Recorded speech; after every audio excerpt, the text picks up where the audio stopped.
Good morning, plus two class. Today we are going to discuss accounting for share capital. ਹਾਂਜੀ ਬੇਟਾ, share capital discuss ਕਰਨ ਤੋਂ ਪਹਿਲੇ ਆਪਾਂ ਡਿਸਕਸ ਕਰਦੇ ਹਾਂ ਫਾਰਮਸ ਆਫ ਆਰਗੇਨਾਈਜੇਸ਼ਨ। ਠੀਕ ਹੈ ਜੀ, ਕਿ ਆਰਗੇਨਾਈਜੇਸ਼ਨ ਦੀਆਂ ਫਾਰਮਸ ਕਿੰਨੀਆਂ ਨੇ। ਆਪ +1 ਕਲਾਸ ਦੇ ਵਿੱਚ ਡਿਸਕਸ ਕੀਤਾ ਸੀਗਾ 3 ਟਾਈਪਸ ਆਫ ਬਿਜ਼ਨਸ ਆਰਗੇਨਾਈਜੇਸ਼ਨ। ਠੀਕ ਹੈ ਜੀ, ਫਸਟ ਕੀ ਸੀਗਾ ਆਪਣੇ ਕੋਲ ਸੋਲ ਪ੍ਰੋਪਰਾਈਟਰਸ਼ਿਪ, ਕਿ ਇੱਕ ਸਿੰਗਲ ਪਰਸਨ ਜੋ ਕਿ ਬਿਜ਼ਨਸ ਨੂੰ ਰਨ ਕਰਦਾ ਹੈ ਉਹਨੂੰ ਆਪਾਂ ਸੋਲ ਪ੍ਰੋਪਰਾਈਟਰਸ਼ਿਪ ਬੋਲਦੇ ਸੀ। ਨੈਕਸਟ ਸੀਗਾ ਆਪਣੇ ਕੋਲ ਪਾਰਟਨਰਸ਼ਿਪ, ਜਿਹਦੇ ਵਿੱਚ ਕਿ ਦੋ ਜਾਂ ਦੋ ਤੋਂ ਜ਼ਿਆਦਾ ਪਰਸਨਸ ਮਿਲ ਕੇ ਕੰਮ ਕਰਦੇ ਸੀਗੇ, ਜਿਹਨੂੰ ਕਿ ਆਪਾਂ ਪਾਰਟਨਰਸ਼ਿਪ ਫਾਰਮਸ ਆਫ ਬਿਜ਼ਨਸ ਜਾਂ ਆਰਗੇਨਾਈਜੇਸ਼ਨ ਬੋਲਦੇ ਸੀਗੇ। ਥਰਡ ਤੇ ਸੀ ਆਪਣੇ ਕੋਲ ਕੰਪਨੀ ਫਾਰਮ ਆਫ ਆਰਗੇਨਾਈਜੇਸ਼ਨ, ਜਿਹਦੇ ਵਿੱਚ ਦੋ ਜਾਂ ਦੋ ਤੋਂ ਜ਼ਿਆਦਾ ਪਰਸਨ ਰਲ ਕੇ ਇੱਕ ਕੰਪਨੀ ਫਾਰਮ ਕਰਦੇ ਸੀਗੇ, ਜਿਹਦੀ ਕਿ ਆਪਣੀ ਇੱਕ ਅਲੱਗ ਹੋਂਦ ਹੁੰਦੀ ਸੀ, ਅਲੱਗ ਐਗਜ਼ਿਸਟੈਂਸ ਹੁੰਦੀ ਸੀਗੀ ਉਹਨਾਂ ਪਰਸਨਸ ਤੋਂ। ਠੀਕ ਹੈ ਜੀ, ਉਹਦੇ ਥਰੂ ਬਿਜ਼ਨਸ ਰਨ ਕੀਤਾ ਜਾਂਦਾ ਸੀਗਾ, ਉਹਨੂੰ ਵੀ ਬੋਲਦੇ ਸੀ ਆਪਾਂ ਕੰਪਨੀ ਫਾਰਮ ਆਫ ਆਰਗੇਨਾਈਜੇਸ਼ਨ। ਠੀਕ ਹੈ ਜੀ, ਹੁਣ ਤੁਹਾਡੇ ਬੇਸਿਕ ਇੰਟਰੋਡਕਸ਼ਨ ਕਰਦੇ ਹਾਂ ਜੀ। The size of the business has increased and the scope of operations widened with the rapid growth of trade, commerce and industry। ਕਿ ਜਿਵੇਂ ਜਿਵੇਂ ਇੰਡਸਟਰੀ ਗਰੋ ਕਰ ਰਹੀ ਆ ਜਾਂ ਕੰਟਰੀ ਗਰੋ ਕਰ ਰਹੀ ਆ, ਉਵੇਂ ਉਵੇਂ ਆਪਣੇ ਫਾਰਮਸ ਆਫ ਬਿਜ਼ਨਸ ਵੀ ਲਾਰਜਰ ਹੋ ਰਹੇ ਨੇ। ਕਿ ਜਿਵੇਂ ਪਹਿਲੇ ਆਪਣੇ ਕੋਲ ਸੋਲ ਪ੍ਰੋਪਰਾਈਟਰਸ਼ਿਪ ਸੀ, ਫਿਰ ਪਾਰਟਨਰਸ਼ਿਪ ਆ ਗਈ, ਉਸ ਤੋਂ ਬਾਅਦ ਆਪਣੇ ਕੋਲ ਕੰਪਨੀ ਫਾਰਮ ਆਫ ਆਰਗੇਨਾਈਜੇਸ਼ਨਸ ਆ ਗਈ। ਠੀਕ ਹੈ ਜੀ, ਇਹਨਾਂ ਦਾ ਡਰਾਬੈਕ ਇਹੀ ਸੀਗਾ ਦੋਨਾਂ ਦਾ, ਸੋਲ ਪ੍ਰੋਪਰਾਈਟਰਸ਼ਿਪ ਐਂਡ ਪਾਰਟਨਰਸ਼ਿਪ ਦਾ, ਕਿ ਇਹਦੇ ਵਿੱਚ ਲਿਮਟਿਡ ਕੈਪੀਟਲ ਹੁੰਦੀ ਸੀਗੀ ਤੇ ਅਨਲਿਮਟਿਡ ਪਾਰਟਨਰਸ ਦੀ ਲਾਇਬਿਲਿਟੀ ਹੁੰਦੀ ਸੀਗੀ। ਬਟ ਜੋ ਕੰਪਨੀ ਫਾਰਮ ਹੈ, ਜਿਹੜੀ ਕਿ ਕੰਪਨੀ ਐਕਟ 2013 ਦੇ ਅੰਡਰ ਫਾਰਮ ਹੁੰਦੀ ਹੈ, ਉਹਦੇ ਵਿੱਚ ਕੀ ਹੈ ਕਿ ਜੋ ਪਾਰਟਨਰਸ ਹੁੰਦੇ ਨੇ ਉਹਨਾਂ ਦੀ ਲਾਇਬਿਲਿਟੀ ਲਿਮਟਿਡ ਹੁੰਦੀ ਹੈ। ਜਿੰਨਾ ਕਿ ਉਹਨਾਂ ਨੇ ਬਿਜ਼ਨਸ ਦੇ ਵਿੱਚ ਸ਼ੇਅਰ ਕੰਟਰੀਬਿਊਟ ਕੀਤਾ ਹੁੰਦਾ ਹੈ, ਉਹਨਾਂ ਦੀ ਲਾਇਬਿਲਿਟੀ ਉਸ ਲਿਮਿਟ ਤੱਕ ਹੀ ਹੁੰਦੀ ਹੈ, ਉਸ ਤੋਂ ਬਿਯੋਂਡ ਨਹੀਂ ਗੀ ਹੁੰਦੀ। ਹਾਂਜੀ, ਕੰਪਨੀ ਦੀ ਬੇਟਾ ਮੀਨਿੰਗ ਦੇਖਦੇ ਹਾਂ ਜੀ। ਇਹ joint stock company is voluntarily association formed for the purpose of carrying on some business legally. It is an artificial person and having the distinctive name and common seal। ਠੀਕ ਹੈ ਜੀ, ਇਹ ਆਪਣੇ ਪਾਰਟਨਰਸ ਦੇ ਨਾਲੋਂ ਇਹਦੀ ਅਲੱਗ ਹੋਂਦ ਹੁੰਦੀ ਹੈ। ਫੋਰ ਐਗਜ਼ਾਮਪਲ ਕਿ 3 ਪਾਰਟਨਰਸ ਨੇ ਮਿਲ ਕੇ ਕੋਈ ਕੰਪਨੀ ਫਾਰਮ ਕੀਤੀ ਹੈ। ਠੀਕ ਹੈ ਜੀ, ਉਹ ਇੱਕ ਅਲੱਗ ਕੰਪਨੀ ਦੀ ਹੋਂਦ ਹੋਏਗੀ, ਉਹ ਆਪਣੇ ਪਾਰਟਨਰਸ ਦੇ ਨੇਮ ਦੇ ਨਾਲ ਨਹੀਂ ਜਾਣੀ ਜਾਏਗੀ। ਕੰਪਨੀ ਦਾ ਇੱਕ ਅਲੱਗ ਨੇਮ ਹੋਏਗਾ, ਜਿਹੜਾ ਕਿ ਉਹ ਤਿੰਨੋਂ ਜਾਣੇ ਮਿਲ ਕੇ ਕਾਮਨਲੀ ਡਿਸਾਈਡ ਕਰਨਗੇ, ਤੇ ਉਹਨਾਂ ਦੀ ਇੱਕ ਅਲੱਗ ਇੱਕ ਕਾਮਨ ਸੀਲ ਹੋਏਗੀ, ਜਿਹਦੇ ਨਾਮ ਦੇ ਉੱਪਰ ਬਿਜ਼ਨਸ ਰਨ ਕੀਤਾ ਜਾਏਗਾ। ਹਾਂਜੀ, ਨੈਕਸਟ ਬੇਟਾ ਡੈਫੀਨੇਸ਼ਨ ਦੇਖਦੇ ਹਾਂ ਆਪਾਂ। Section 2 sub section 20 of the companies act 2013 provides that the company means a company incorporated under this act or under any previous company law। ਕੋਈ ਵੀ ਕੰਪਨੀ ਜਿਹੜੀ ਕੰਪਨੀ ਲਾਅ ਦੇ ਅੰਡਰ ਫਾਰਮ ਕੀਤੀ ਜਾਂਦੀ ਹੈ ਜਾਂ ਬਣਾਈ ਜਾਂਦੀ ਆ, ਉਹਨੂੰ ਆਪਾਂ ਕੰਪਨੀ ਬੋਲਾਂਗੇ। ਠੀਕ ਹੈ ਜੀ, ਨੈਕਸਟ ਆਪਾਂ ਬੇਟਾ ਕਰਦੇ ਹਾਂ ਜੀ। ਹਾਂਜੀ, ਕਰੈਕਟਰਿਸਟਿਕਸ ਔਰ ਫੀਚਰਸ ਆਫ ਏ ਕੰਪਨੀ। ਠੀਕ ਹੈ ਜੀ, ਫਸਟ ਪੁਆਇੰਟ ਹੈ ਬੇਟਾ ਵੋਲੰਟਰਲੀ ਐਸੋਸੀਏਸ਼ਨ, ਕਿ ਇਹ ਦੋ ਜਾਂ ਦੋ ਤੋਂ ਜ਼ਿਆਦਾ ਪਰਸਨ ਮਿਲ ਕੇ ਇੱਕ ਕੰਪਨੀ ਫਾਰਮ ਕਰਦੇ ਆ। ਠੀਕ ਹੈ ਜੀ, ਪ੍ਰਾਈਵੇਟ ਕੰਪਨੀ ਦੇ ਲਈ ਆਪਣੇ ਕੋਲ ਮਿਨੀਮਮ 2 ਮੈਂਬਰਸ ਰਿਕਵਾਇਰਡ ਹੁੰਦੇ ਆ, ਬਟ ਪਬਲਿਕ ਕੰਪਨੀ ਦੇ ਲਈ ਆਪਣੇ ਕੋਲ ਮਿਨੀਮਮ 7 ਮੈਂਬਰਸ ਰਿਕਵਾਇਰਡ ਹੁੰਦੇ ਆ। ਇੱਥੇ ਲਿਖਿਆ ਗਿਆ ਕਿ single person cannot form a company, but company act 2013 ਦੇ ਵਿੱਚ ਇਹ ਮੈਂਸ਼ਨ ਕੀਤਾ ਗਿਆ ਕਿ 1 person can form a company. ਠੀਕ ਹੈ ਜੀ, ਉਹਦੇ ਬਾਰੇ ਆਪਾਂ ਅੱਗੇ ਜਾ ਕੇ ਸਟੱਡੀ ਕਰਦੇ ਹਾਂ ਜੀ ਫਰਦਰ। ਸੈਕੰਡ ਪੁਆਇੰਟ ਦੇਖੋ, ਇੰਡੀਪੈਂਡੈਂਟ ਲੀਗਲ। ਹਾਂਜੀ, ਕੰਪਨੀ ਆਪਣੇ ਪਾਰਟਨਰ ਦੇ ਨਾਲੋਂ ਅਲੱਗ ਹੋਏਗੀ। ਠੀਕ ਹੈ ਜੀ, ਕੰਪਨੀ ਆਪਣੇ ਨੇਮ ਦੇ ਉੱਪਰ ਬਿਜ਼ਨਸ ਰਨ ਕਰੇਗੀ, ਉਹਦਾ ਕੋਈ ਪਾਰਟਨਰ ਦੇ ਨਾਲ ਕੋਈ ਵੀ ਲਗਾਵ ਨਹੀਂ ਹੋਏਗਾ ਜਾਂ ਉਹਨਾਂ ਦੇ ਨਾਲ ਕੋਈ ਸਬੰਧ ਨਹੀਂ ਹੋਏਗਾ। ਉਹ ਸਿਰਫ ਆਪਣੀ ਕੈਪੀਟਲ ਕੰਟਰੀਬਿਊਟ ਕਰਨਗੇ ਤਾਂ ਆਪਣੇ ਪਰਸਨਸ ਅਪੁਆਇੰਟ ਕਰਨਗੇ, ਜਿਹੜੇ ਕਿ ਬਿਜ਼ਨਸ ਨੂੰ ਰਨ ਕਰਨਗੇ। ਜਿਹੜੇ ਪਰਸਨ ਅਪੁਆਇੰਟ ਕੀਤੇ ਗਏ ਹੋਣਗੇ ਉਹਨਾਂ ਨੂੰ ਆਪਾਂ ਡਾਇਰੈਕਟਰਸ ਬੋਲਦੇ ਹਾਂ। ਠੀਕ ਹੈ ਜੀ, ਲੱਗੀ ਸਮਝ ਬੇਟਾ, ਕਿ ਸ਼ੇਅਰ ਹੋਲਡਰ ਜਾਂ ਜਿਹੜੇ ਹੁੰਦੇ ਨੇ ਪਰਸਨ ਪੈਸਾ ਇਨਵੈਸਟ ਕਰਦੇ ਨੇ, ਉਹਨਾਂ ਨੂੰ ਆਪਾਂ ਸ਼ੇਅਰ ਹੋਲਡਰ ਬੋਲਦੇ ਹਾਂ। ਉਹ ਪਰਸਨ ਰਲ ਕੇ ਬੋਰਡ ਆਫ ਡਾਇਰੈਕਟਰਸ ਨੂੰ ਅਪੁਆਇੰਟ ਕਰਦੇ ਆ, ਜਿਹੜੇ ਕਿ ਬਿਜ਼ਨਸ ਨੂੰ ਰਨ ਕਰਦੇ। ਇਸ ਕਰਕੇ ਜੋ business the management and owner ਦੋਨੋਂ ਇੱਕ ਅਲੱਗ-ਅਲੱਗ ਸੈਪਰੇਟ ਹੋ ਜਾਣਗੇ। ਇਸ ਕਰਕੇ ਕੰਪਨੀ ਦੀ ਇੱਕ ਆਪਣੀ ਅਲੱਗ ਹੋਂਦ ਹੋਏਗੀ ਉਹਦੇ ਜਿਹੜੇ ਪਾਰਟਨਰਸ ਆ ਜਾਂ ਉਹਦੇ ਸ਼ੇਅਰ ਹੋਲਡਰ ਆ ਉਹਨਾਂ ਦੇ ਨਾਲੋਂ। ਥਰਡ ਪੁਆਇੰਟ ਬੇਟਾ ਪਰਪੈਚੁਅਲ ਐਗਜ਼ਿਸਟੈਂਸ, ਕਿ ਕਿਸੇ ਵੀ ਪਾਰਟਨਰ ਦੀ ਡੈਥ ਦੇ ਨਾਲ ਕੰਪਨੀ ਨੂੰ ਕੋਈ ਵੀ ਫਰਕ ਨਹੀਂ ਪਏਗਾ। Company as it is continue ਰਹੇਗੀ, ਆਪਣਾ ਬਿਜ਼ਨਸ ਕਰਦੀ ਰਹੇਗੀ। ਰਜਿਸਟ੍ਰੇਸ਼ਨ ਔਰ ਇਨਕੋਰਪੋਰੇਸ਼ਨ, ਕੋਈ ਵੀ ਕੰਪਨੀ ਐਕਟ 2013 ਦੇ ਅੰਡਰ ਫਾਰਮ ਕੀਤੀ ਜਾਏਗੀ ਜਾਂ ਬਣਾਈ ਜਾਏਗੀ। ਆਰਟੀਫਿਸ਼ੀਅਲ ਪਰਸਨ ਐਂਡ ਕਾਮਨ ਸੀਲ, ਹਰ ਇੱਕ ਕੰਪਨੀ ਦੀ ਇੱਕ ਆਪਣੀ ਇੱਕ ਆਰਟੀਫਿਸ਼ੀਅਲ ਪਰਸਨ ਹੋਏਗੀ, ਕਾਨੂੰਨ ਦੀ ਨਿਗਾਹ ਦੇ ਵਿੱਚ ਉਹਨੂੰ ਇੱਕ ਆਰਟੀਫਿਸ਼ੀਅਲ ਪਰਸਨ ਮੰਨਿਆ ਜਾਏਗਾ, ਜਿਹਦੇ ਉੱਪਰ ਕੀ ਆਪਾਂ ਕੇਸ ਕਰ ਵੀ ਸਕਦੇ ਹਾਂ ਤੇ ਕੰਪਨੀ ਕਿਸੇ ਪਰਸਨ ਦੇ ਉੱਪਰ ਕੇਸ ਵੀ ਕਰ ਸਕਦੀ ਹੈ। ਕੰਪਨੀ ਦੇ ਉੱਪਰ ਵੀ ਕੇਸ ਹੋ ਸਕਦਾ ਕੋਰਟ ਦੇ ਵਿੱਚ, ਕਿਉਂਕਿ ਕੰਪਨੀ ਨੂੰ ਕੀ ਮੰਨਿਆ ਗਿਆ ਵਾ, ਇੱਕ ਆਰਟੀਫਿਸ਼ੀਅਲ ਪਰਸਨ, ਠੀਕ ਹੈ ਜੀ, ਜਿਹੜੀ ਕਿ ਆਪਣੇ ਨਾਮ ਦੇ ਉੱਪਰ ਬਿਜ਼ਨਸ ਰਨ ਕਰੇਗੀ। ਠੀਕ ਹੈ ਜੀ, ਇਹ ਬੇਟਾ ਸਾਰੇ ਪੁਆਇੰਟ ਤੁਸੀਂ ਆਪਣੇ +1 ਦੇ ਵਿੱਚ ਵੀ ਡਿਸਕਸ ਕਰ ਚੁੱਕੇ ਹੋ, ਬਟ ਆਪਾਂ ਰਿਪੀਟ ਕਰ ਰਹੇ ਹਾਂ ਕਿਉਂਕਿ ਆਪਾਂ ਸ਼ੇਅਰ ਕੈਪੀਟਲ ਚੈਪਟਰ ਸਟਾਰਟ ਕਰਨ ਜਾ ਰਹੇ ਹਾਂ। ਉਹਦੇ ਲਈ ਆਪਾਂ ਨੂੰ ਕੰਪਨੀ ਦੀ ਡੈਫੀਨੇਸ਼ਨ ਜਾਂ ਕੰਪਨੀ ਦੇ ਆਬਜੈਕਟਿਵ ਜਾਂ ਕੰਪਨੀ ਦੇ ਫੀਚਰਸ ਪਤਾ ਹੋਣੇ ਜ਼ਰੂਰੀ ਹੈ। ਠੀਕ ਹੈ ਜੀ, ਨੈਕਸਟ ਬੇਟਾ 6th ਪੁਆਇੰਟ ਲਿਮਟਿਡ ਲਾਇਬਿਲਿਟੀ, ਕਿ ਜਿਹੜਾ ਹਰੇਕ ਪਾਰਟਨਰ ਹੁੰਦਾ ਹੈ ਜਾਂ ਸ਼ੇਅਰ ਹੋਲਡਰ ਹੁੰਦਾ ਹੈ ਬਿਜ਼ਨਸ ਕੰਪਨੀ ਦਾ, ਉਹਦੀ ਲਾਇਬਿਲਿਟੀ ਉਹਦੇ ਸ਼ੇਅਰਸ ਤੱਕ ਹੀ ਲਿਮਟਿਡ ਹੁੰਦੀ ਹੈ, ਉਸ ਤੋਂ ਬਿਯੋਂਡ ਉਹ ਰਿਸਪੌਂਸੀਬਲ ਨਹੀਂ ਹੁੰਦਾ, ਜਾਂ ਤਾਂ ਜਿੰਨੀ ਉਹਨੇ ਸ਼ੇਅਰ ਨੇ ਜਾਂ ਜਿੰਨੀ ਉਸਨੇ ਗਰੰਟੀ ਦਿੱਤੀ ਹੋਈ ਆ ਉਸ ਤੱਕ ਹੀ ਲਿਮਟਿਡ ਹੋਏਗੀ। ਟਰਾਂਸਫਰੇਬਿਲਿਟੀ ਆਫ ਦਾ ਸ਼ੇਅਰ, ਕੋਈ ਵੀ ਪਰਸਨ ਆਪਣੇ ਸ਼ੇਅਰ ਟਰਾਂਸਫਰ ਕਰ ਸਕਦਾ ਵਾ ਅਦਰ ਪਰਸਨਸ ਨੂੰ। ਹਾਂਜੀ, ਨੈਕਸਟ ਬੇਟਾ ਨੰਬਰ ਆਫ ਮੈਂਬਰਸ। ਹਾਂਜੀ, ਨੰਬਰ ਆਫ ਮੈਂਬਰਸ ਦੀ ਗੱਲ ਕਰਦੇ ਆ, ਆਪਣੇ ਕੋਲ maximum number of members is unlimited in case of public company, ਕਿ ਮੈਕਸਿਮਮ ਨੰਬਰਸ ਦੀ ਕੋਈ ਲਿਮਿਟ ਨਹੀਂ ਹੈਗੀ, but in case of private company maximum number ਕਿੰਨੇ ਹੋ ਸਕਦੇ ਆ ਜੀ 50, ਤੇ ਮਿਨੀਮਮ ਮੈਂਬਰ ਕਿੰਨੇ ਹੋ ਸਕਦੇ ਜੀ 2। ਨੈਕਸਟ ਕੀ ਹੈ ਮੈਨੇਜਮੈਂਟ। ਮੈਨੇਜਮੈਂਟ ਕੀ ਹੈ, ਤੁਹਾਨੂੰ ਜਿਵੇਂ ਆਪਾਂ ਪਹਿਲੇ ਡਿਸਕਸ ਕਰ ਚੁੱਕੇ ਹਾਂ ਕਿ shareholders are the real owner of the company, but being in large number they cannot take part in the day-to-day activities of the business. As such, the company is managed by board of directors, ਕਿ larger number of share holder ਹੋਣਗੇ। ਠੀਕ ਹੈ ਜੀ, ਹਰ ਇੱਕ person company ਦੀ activities ਦੇ ਵਿੱਚ actively participate ਨਹੀਂ ਕਰ ਸਕਦਾ। ਦੈਟਸ ਵਾਈ ਉਹਨਾਂ ਦੇ ਦੁਆਰਾ ਕੁਝ ਪਰਸਨਸ ਨੂੰ ਅਪੁਆਇੰਟ ਕਰ ਦਿੱਤਾ ਲਿਆ ਜਾਂਦਾ ਵਾ, ਜਿਨ੍ਹਾਂ ਨੂੰ ਕਿ ਆਪਾਂ ਮੈਨੇਜਮੈਂਟ ਜਾਂ ਬੋਰਡ ਆਫ ਡਾਇਰੈਕਟਰਸ ਬੋਲਦੇ ਹਾਂ। ਠੀਕ ਹੈ ਜੀ, ਉਹ ਬਿਜ਼ਨਸ ਨੂੰ ਰਨ ਕਰਨਗੇ, ਉਹ ਬਿਜ਼ਨਸ ਦੀਆਂ ਐਕਟੀਵਿਟੀਜ਼ ਦੇ ਲਈ ਰਿਸਪੌਂਸੀਬਲ ਹੋਣਗੇ।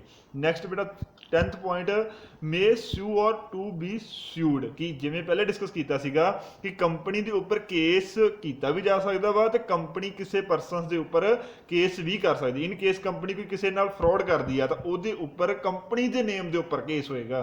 ਠੀਕ ਹੈ ਜੀ, ਬੋਰਡ ਆਫ ਡਾਇਰੈਕਟਰ ਦੇ ਉੱਪਰ ਨਹੀਂ ਕੇਸ ਹੋਏਗਾ, ਸ਼ੇਅਰ ਹੋਲਡਰ ਦੇ ਉੱਪਰ ਕੇਸ ਨਹੀਂ ਹੋਏਗਾ। ਕਿਹਦੇ ਉੱਪਰ ਕੇਸ ਹੋਏਗਾ? ਕੰਪਨੀ ਦੇ ਉੱਪਰ, ਕਿਉਂਕਿ ਕੰਪਨੀ ਕੀ ਹੈ? ਇੱਕ artificial person.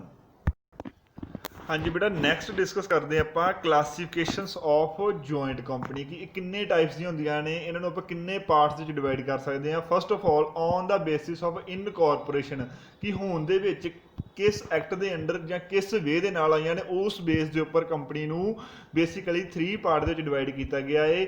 First of all ਆਪਾਂ ਚਾਰਟਰਡ ਕੰਪਨੀ, ਜੋ ਕਿਸੇ ਸਪੈਸ਼ਲ ਚਾਰਟਰ ਦੇ ਅੰਡਰ ਬਣਾਈਆਂ ਗਈਆਂ ਹੁੰਦੀਆਂ ਨੇ। For example East India company. ਠੀਕ ਹੈ ਜੀ, ਜਿਵੇਂ ਕਿ ਈਸਟ ਇੰਡੀਆ ਕੰਪਨੀ ਜਿਹਨੇ ਇੰਡੀਆ ਦੇ ਵਿੱਚ ਰੂਲ ਕੀਤਾ, ਉਹ ਸਪੈਸ਼ਲ ਚਾਰਟਰ ਦੇ ਅੰਡਰ ਬਣਾਈ ਗਈ ਸੀਗੀ। ਬੈਂਕ ਆਫ ਇੰਗਲੈਂਡ, ਇਹ ਸਾਰੀਆਂ ਚਾਰਟਰਡ ਕੰਪਨੀਆਂ ਨੇ।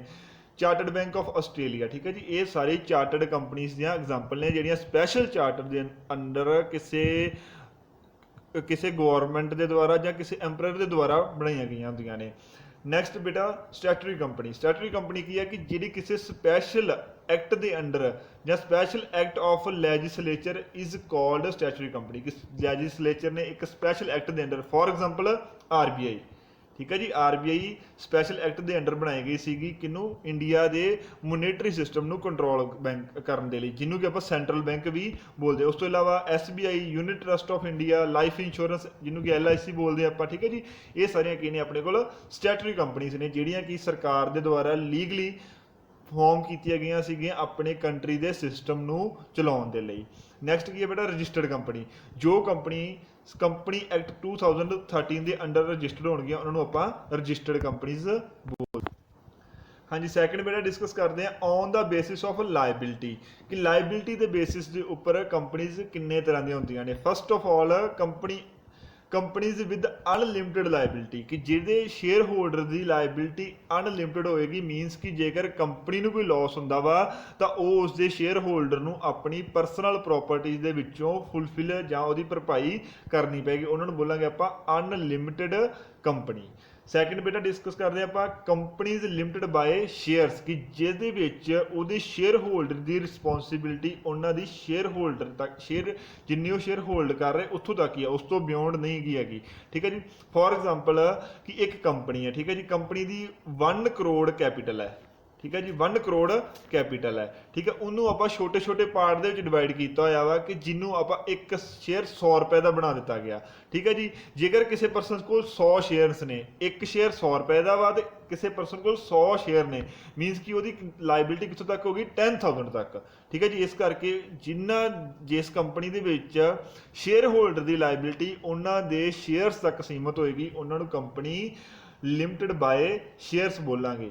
हाँ जी, नैक्सट बेटा थर्ड अपने को कंपनीज लिमिटेड बाय गारंटी, कि जे जिन्नी शेयर होल्डर ने गारंटी दी है, जिन्नी अमाउंट की गारंटी दी है, उस अमाउंट तक ही उस शेयर होल्डर की रिस्पॉन्सिबिलिटी होएगी या लाइबिलिटी होएगी। हाँ जी, नैक्सट बेटा थर्ड पॉइंट अपने को on the basis of public interest, ठीक है जी। पब्लिक इंटरस्ट के बेस से 3 पार्ट डिवाइड कराया गया, private company, public company and small company. हाँ जी बेटा, जिन्ना कंपनीज दी पेड अप कैपिटल, कि जिन्नी उन्होंने कैपिटल पेड अप है, कि जिन्ने शेयर सबसक्राइब होए ने या पब्लिक दे विच अलॉटड ने, या जिन्ने शेयर होल्डर ने पैसा पेड किया है, उन्हों की कैपिटल 1 लाख तो ज़्यादा होएगी। तो minimum paid up capital 1 lakh तो ज़्यादा होएगी जिन्हों की, उन्होंने की बोलेंगे आप प्राइवेट कंपनी। सैकेंड दे पब्लिक कंपनी बेटा, जिन्हों की कैपिटल 5 लाख तो ज़्यादा होएगी, उन्होंने आप पब्लिक कंपनी बोलांगे। थर्ड दे जिन्हों की कैपिटल 15 लाख तो ज़्यादा होएगी, उन्होंने आप स्मॉल कंपनीज बोलांगे। हाँ जी, नैक्सट की है 1 परसन कंपनी। हाँ जी, जिवें कि पहले डिस्कस कर चुकिया सीगा कि 1 परसन मीनस कि एक सिंगल परसन भी कंपनी फॉर्म कर सकता है। ये न्यू अपने आर्टिकल ऐड किया गया सीगा कंपनीज एक्ट 2013 के अंडर, ठीक है जी। बट ये एक कंडीशन रखी गई कि जो भी 1 परसन कंपनी फॉर्म करेगा या बनाएगा, उन्होंने अपने नाम के नाल लिखना पएगा 1 परसन कंपनी, ठीक है जी। वो की होएगी 1 परसन कंपनी की, एक सिंगल परसन भी अपनी कंपनी फॉर्म कर सकता है। हाँ जी, थर्ड पॉइंट बेटा गौरमेंट कंपनी, ठीक है जी। वो वाली कंपनी जिस दी 51% शेयर कैपिटल या 51% शेयर गौरमेंट के कोल है, ठीक है जी, उन्होंने आप बोलांगे गौरमेंट कंपनी। फोर्थ पॉइंट बेटा holding company and subsidiary company. Holding company मीनस कि जेड़ा अदर कंपनीज नूं होल्ड कर रही है, फॉर एग्जांपल रिलायंस इंडस्ट्रीज एक होल्डिंग कंपनी है, ਉਹਦੇ अंडर ਕਿਹੜੇ काम कर रहा है, रिलायंस की रिफाइनरी, रिलायंस जियो, रिलायंस ऑयल, ठीक है जी। ये अलग अलग कंपनीज ਉਹਦੇ अंडर ही काम कर रहे हैं, इस करके ਉਹਨੂੰ की बोलांगे आप होल्डिंग कंपनी। तो ਜਿਹੜੀਆਂ ਉਹਦੇ अंडर काम कर रही ने, जिमें कि रिलायंस रिफाइनरी हो गया, रिलायंस ऑयल हो गया, ਜਾਂ रिलायंस जियो हो गया, ਜਾਂ रिलायंस ट्रेंड्स फ्रैश, ये सारे ਉਹਦੇ अंडर होल्ड हो रही हैं, इन्होंने की बोलांगे सबसिडरी कंपनी। जो मेन होएगी अपर कंपनी होगी, जो नीचे वाले होल्ड कर रहे होएगी, उन्होंने आप सबसिडरी कंपनी बोलांगे। जिन्हां दी कंपनी दी शेयर होल्डिंग किसी अदर कंपनी कोल होएगी, उन्होंने आप होल्डिंग कंपनी बोलांगे। हाँ जी, लास्ट मेरा डीम्ड कंपनी। डीम्ड कंपनी वो वाली कंपनी होएगी जिहदी की पब्लिक, जिहदे विच कि पब्लिक दा पैसा या पब्लिक दी कैपिटल इन्वेस्टेड होएगी, उन्होंने आपां वो वाली प्राइवेट कंपनी जिहदे विच पब्लिक कैपिटल इन्वेस्टेड होएगी, उन्होंने आपां डीम्ड पब्लिक कंपनी बोलते हैं जी। हाँ जी, सिक्स्थ पॉइंट बेटा फॉरेन कंपनी। जो कंपनी फॉरेन दे विच इनकॉर्पोरेट होई है, मीनस कि नैक्सट बेटा आप करन जा रहे हैं फॉर्मेशन ऑफ ए कंपनी, कि मीनस आप एक कंपनी नूं किवें फॉर्म करना है या किवें होण दे विच लैके आउणा है, उहदे लई किहड़े-किहड़े स्टैप फॉलो करने होणगे। उहदे लई आपां नूं 3 स्टैप फॉलो करने हुंदे आ, promotion of a company, incorporation of a company and commencement of a company.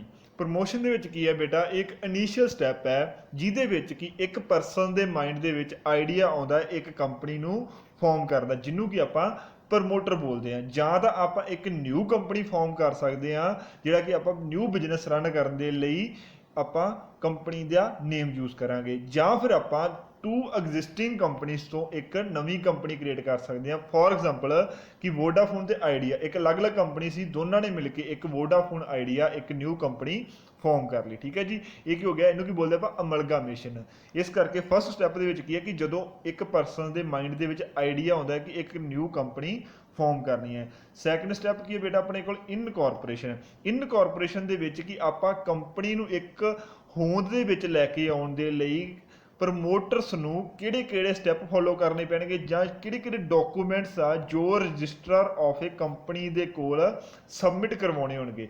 Registrar of a company ਉਹ ਪਰਸਨ ਹੈ ਜੋ ਕਿ ਕੰਪਨੀ ਨੂੰ ਰਜਿਸਟਰਡ ਕਰਦਾ ਹੈ, ਇੱਕ ਗਵਰਨਮੈਂਟ ਦੇ ਦੁਆਰਾ ਇੱਕ ਅਫੀਸ਼ੀਅਲ ਪਲੇਸ ਹੈ ਜਿੱਥੇ ਕਿ ਹਰੇਕ ਕੰਪਨੀ ਜੋ ਨਿਊਲੀ ਫਾਰਮ ਹੋ ਰਹੀ ਹੈ ਉਹ ਆਪਣੇ ਡਾਕੂਮੈਂਟਸ ਸਬਮਿਟ ਕਰਵਾਉਂਦੀ ਹੈ ਕਿ ਇੱਕ ਰਜਿਸਟਰ ਆਫ ਏ ਕੰਪਨੀ ਉਹ ਡਾਕੂਮੈਂਟ ਨੂੰ ਰਿਵਿਊ ਕਰਦਾ ਹੈ। ਜੇਕਰ ਉਹ properly according to company act 2013 ਹੋਣਗੇ ਤਾਂ ਉਹ ਇੱਕ ਕੰਪਨੀ ਨੂੰ ਰਜਿਸਟਰ ਕਰੇਗਾ ਤਾਂ ਉਹਨਾਂ ਨੂੰ ਇੱਕ ਸਰਟੀਫਿਕੇਟ ਦੇ ਦੇਗਾ ਜੋ ਕਿ ਉਹਨਾਂ ਨੂੰ ਇੱਕ ਰਜਿਸਟਰਡ ਸਰਟੀਫਿਕੇਟ ਵੀ ਬੋਲਦੇ ਆ ਜਾਂ birth certificate of a company ਵੀ ਬੋਲਿਆ ਜਾਂਦਾ ਹੈ।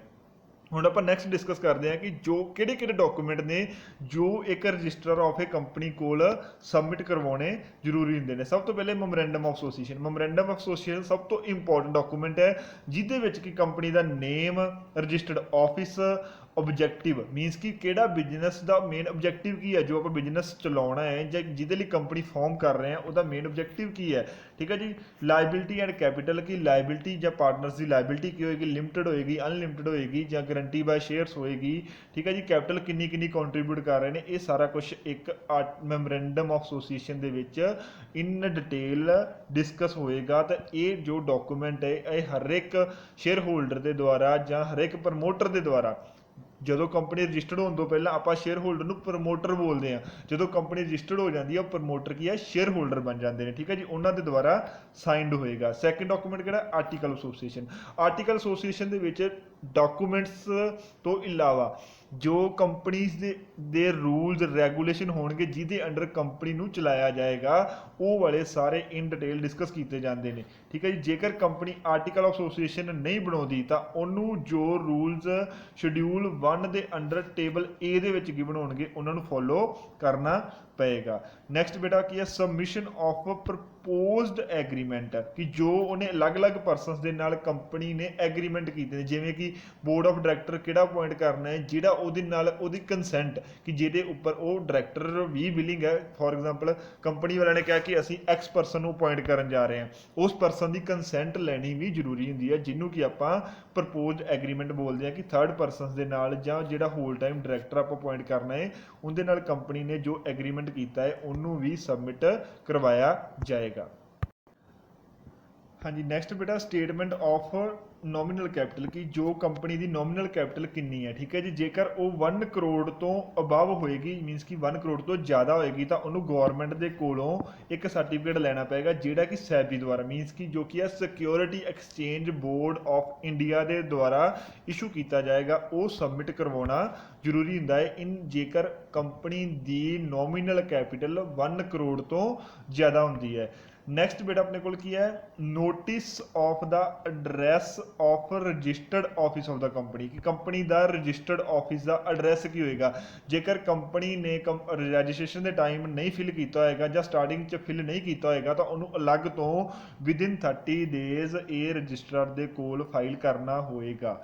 ਠੀਕ ਹੈ ਜੀ। ਨੈਕਸਟ ਬੇਟਾ ਆਪਣੇ ਕੋਲ ਹੈ ਲਿਸਟ ਆਫ ਡਾਇਰੈਕਟਰਸ, ਕਿ ਕੰਪਨੀ ਦੇ ਡਾਇਰੈਕਟਰਸ ਕੌਣ ਹੋਣਗੇ, ਉਹਨਾਂ ਦਾ ਨੇਮ ਕੀ ਹੈ, ਉਹਨਾਂ ਦਾ ਐਡਰੈਸ ਕੀ ਹੈ, ਆਕੂਪੇਸ਼ਨ ਕੀ ਹੈ। ਠੀਕ ਹੈ ਜੀ। ਏਜ ਕਿੰਨੀ ਹੈ, ਇਹ ਸਾਰਾ ਕੁਝ ਵੀ ਆਪਾਂ ਨੂੰ ਰਜਿਸਟਰਾਰ ਆਫ ਏ ਕੰਪਨੀ ਕੋਲ ਰਜਿਸਟਰਡ ਕਰਵਾਉਣਾ ਪਏਗਾ at the time of registration of a company.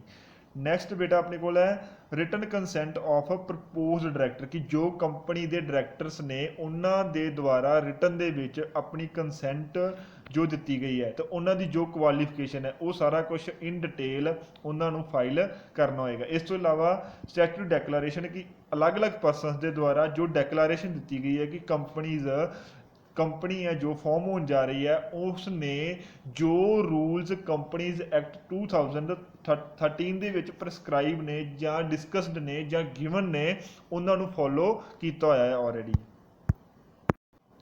ਹਾਂਜੀ ਬੇਟਾ, ਇਹ ਜੋ ਸਾਰੇ ਡਾਕੂਮੈਂਟ ਨੇ ਇਹ ਕੰਪਨੀ ਦੇ ਦੁਆਰਾ ਜਾਂ ਪ੍ਰਮੋਟਰਸ ਦੇ ਦੁਆਰਾ ਰਜਿਸਟਰ ਆਫ ਏ ਕੰਪਨੀ ਦੇ ਕੋਲ ਸਬਮਿਟ ਕਰਵਾ ਦਿੱਤੇ ਜਾਂਦੇ ਨੇ। ਠੀਕ ਹੈ ਜੀ। ਜੇਕਰ ਰਜਿਸਟਰ ਇਹਨਾਂ ਨੂੰ ਐਗਜ਼ਾਮਿਨ ਕਰਦਾ ਹੈ, ਜੇਕਰ ਇਹ ਸਾਰਾ ਕੁਝ ਇਹਨਾਂ ਦੇ ਵਿੱਚ ਪ੍ਰੋਪਰ ਠੀਕ ਹੁੰਦਾ ਹੈ ਅਕੋਰਡਿੰਗ ਟੂ ਲਾਅ ਹੁੰਦਾ ਹੈ ਤਾਂ ਉਹ ਇੱਕ ਕੰਪਨੀ ਨੂੰ ਸਰਟੀਫਿਕੇਟ ਆਫ ਇਨਕੋਰਪੋਰੇਸ਼ਨ ਇਸ਼ੂ ਕਰਦਾ ਹੈ ਜਿਹਨੂੰ ਕਿ ਆਪਾਂ ਬਰਥ ਸਰਟੀਫਿਕੇਟ ਵੀ ਕੰਪਨੀ ਦਾ ਬੋਲਦੇ ਹਾਂ, ਜਿਹਦੇ ਵਿੱਚ ਕੰਪਨੀ ਦਾ ਨੇਮ ਗਿਵਨ ਹੋਏਗਾ ਐਂਡ ਰਜਿਸਟ੍ਰੇਸ਼ਨ ਡੇਟ ਗਿਵਨ ਹੋਏਗੀ। ਹਾਂਜੀ ਬੇਟਾ, ਜੋ ਤਾਂ ਆਪਣੇ ਕੋਲ ਹੈ ਪ੍ਰਾਈਵੇਟ ਕੰਪਨੀ, ਠੀਕ ਹੈ ਜੀ, ਉਹ ਇਮੀਡੀਏਟਲੀ ਸਰਟੀਫਿਕੇਟ ਆਫ ਇਨਕੋਰਪੋਰੇਸ਼ਨ ਮਿਲਣ ਤੋਂ ਬਾਅਦ ਆਪਣਾ ਬਿਜ਼ਨਸ ਸਟਾਰਟ ਕਰ ਸਕਦੀ ਹੈ।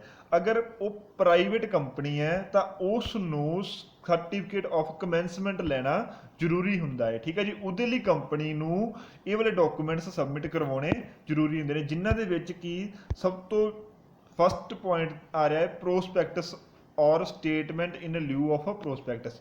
ਪ੍ਰੋਸਪੈਕਟਸ ਉਹ ਹੁੰਦਾ ਹੈ ਜਿਹਦੇ ਵਿੱਚ ਕਿ ਇੱਕ ਡਿਟੇਲਡ ਕੰਪਨੀ ਦੀ ਇਨਫੋਰਮੇਸ਼ਨ ਗਿਵਨ ਹੁੰਦੀ ਹੈ। ਸੈਕੰਡ ਪੁਆਇੰਟ ਕੀ ਹੈ ਬੇਟਾ, share payable in cash have been allotted up to the amount of minimum subscription, ਕਿ ਜੋ ਸ਼ੇਅਰ ਕੰਪਨੀ ਅਲੋਟ ਕਰੇਗੀ ਉਹਦੀ ਮਿਨੀਮਮ ਸਬਸਕ੍ਰਿਪਸ਼ਨ ਦੀ ਡਿਟੇਲ, ਕਿ ਜਿਵੇਂ ਕਿ 85% ਜਾਂ 90% ਤੱਕ ਜੋ ਵੀ ਕ੍ਰਾਈਟੇਰੀਆ ਡਿਸਾਈਡਡ ਹੋਏਗਾ ਉਹਦੀ ਡਿਟੇਲ ਵੀ, ਠੀਕ ਹੈ ਜੀ। ਕੰਪਨੀ ਨੂੰ ਸਰਟੀਫਿਕੇਟ ਆਫ ਕਮੈਂਸਮੈਂਟ ਲੈਣ ਦੇ ਲਈ ਇਹ ਵਾਲੇ ਡਾਕੂਮੈਂਟ ਸਬਮਿਟ ਕਰਵਾਉਣੇ ਜ਼ਰੂਰੀ ਹੁੰਦੇ ਨੇ।